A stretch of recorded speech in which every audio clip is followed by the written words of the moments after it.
Bonjour. Attention, vous êtes chez vous à cause du coronavirus. Pour éviter sa propagation, restez chez vous. Dans cette vidéo, nous parlons toujours de notions de fonction et nous allons voir une fonction définie par une représentation graphique. Par exemple ici, nous allons présenter la fonction g. Les coordonnées d'un point de la courbe sont constituées d'un antécédent et de son image par la fonction g. Par exemple, prenons le point A. Il est situé ici sur la courbe. Son abscisse est 4,5 et son ordonnée est 7. Donc nous allons pouvoir dire, comme il appartient à la courbe, que l'image de 4,5 par la fonction g est égale à 7. On peut poser ce genre de question à partir d'une représentation graphique. Quelle est l'image de 2 par la fonction g? Donc nous allons chercher 2 sur l'axe des abscisses. Nous allons à la courbe et nous regardons le point de la courbe correspondant. Et nous cherchons son ordonnée. Son ordonnée ici est -5.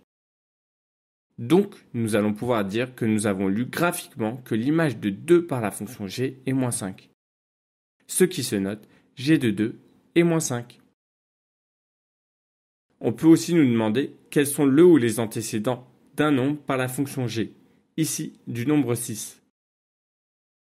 Nous allons donc chercher 6 sur l'axe des ordonnées. Nous allons chercher sur la courbe les points qui ont pour ordonnée 6. Ici, nous en trouverons 3. Le point qui a pour abscisse -2,5, le point qui a pour abscisse 0 et le point qui a pour abscisse 4,5. Nous avons donc trouvé les antécédents de 6 par la fonction g, qui sont -2,5, 0 et 4,5. Ce qui se note, g de -2,5 égale à 6, g de 0 égale à 6 et g de 4,5 égale à 6. J'espère que cette vidéo vous a aidé à comprendre. Vous pouvez évidemment retourner au début si vous n'avez pas tout compris, puis passer aux exercices qui sont sur It's Learning.